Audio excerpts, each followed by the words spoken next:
তো বন্ধুরা সন্ধ্যাবেলা চা নিয়ে বসে গেছে, আর সোনামা চকস খাচ্ছে। আরেকটা জিনিস তোমাদের সাথে শেয়ার করবো, জানি না তোমরা খেয়েছো কিনা।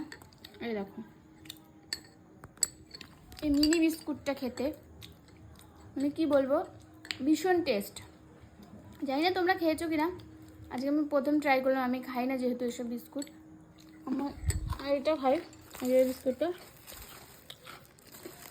কিন্তু এই বিস্কুটটা আমার এত ভালো লাগলো, তবে রোজ রোজ খাওয়াটাও ঠিক না।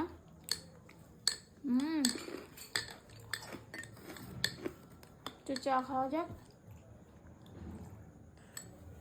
এই দেখো চায়ের কাপটা দেখেছো কি সুন্দর। কেউ ভয় পেয়ে না কেন? কঙ্কাল তুমি ভয় পাও? সোনামা ভয় পায় না, তোমরাও কিন্তু ভয় পেও না। সোনামা বড় হয়ে গেছে। তো চলো আজকে এইটুকুই, আবার আসবো পরে। টাটা, বাই বাই বলে দাও সবাইকে। Bye bye.